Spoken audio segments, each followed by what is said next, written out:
Hello, she's electric. I am pretty casually dressed because I am in my own kitchen.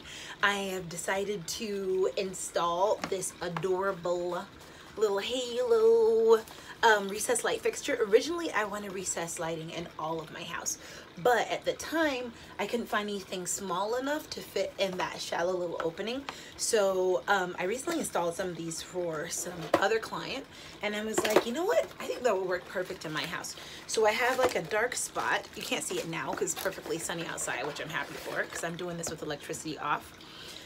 But this shallow space is gonna fit up in the ceiling. Let me show you where I need it. So we have lighting. Start at the very beginning. So we're gonna trace out the base of the light where I want it. Very important, find out where the stud is to make sure I'm not trying to drill into that. So I use my stud finder, which was so-so.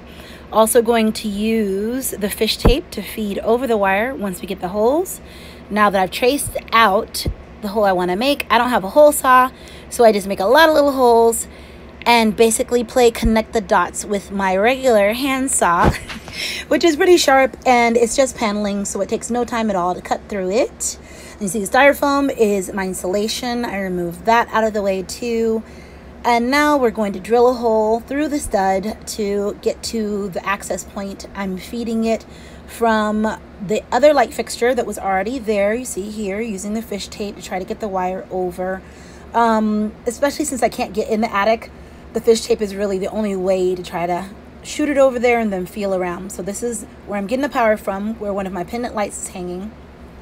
The one closest to it, I'm trying to angle my drill bit so that the hole goes in the same direction as where the bigger hole I've made for the recessed light will come through. Works out. After that, able to tie on the wire, pull it through.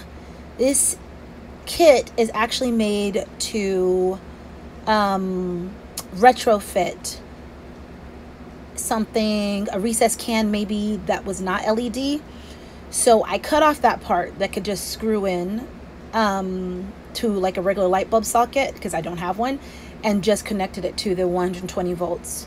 The little tabs are so wonderful. I push it up in there, have to make the hole really tight, and then twist in so it digs into the insulation and makes a nice snug fit.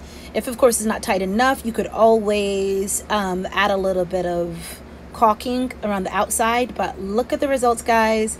It is so amazing bright. I don't know if you saw on the side, but it's 4000 K, and that is just the kind of bright white light that I like. Make sure if you're purchasing this and the rest of your lights are on dimmers that it is dimmable because it gets bright, unless you want it bright all the time.